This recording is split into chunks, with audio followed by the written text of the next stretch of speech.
Entambula buli mu ngeri zonna tulina motoka nene oba amaadhi gagwire batigagwire emotoka tijja kutuuka. Enguudo efite n'embi ino aye eri n'embi naye tujja kubona nti ebintu bituuka mu time.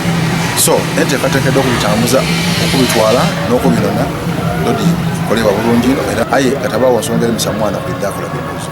So tuli basaba abaana bona bave era abaana ndi bakubira omulanga nti mwidde mukola ebibuuzo as long as omwana yeregisteringa and entitled alina ayaweebwa omukisa okubona nti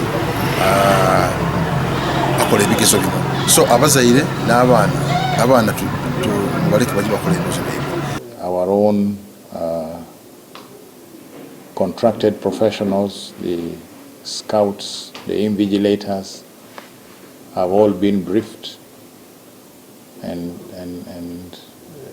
so we expect tomorrow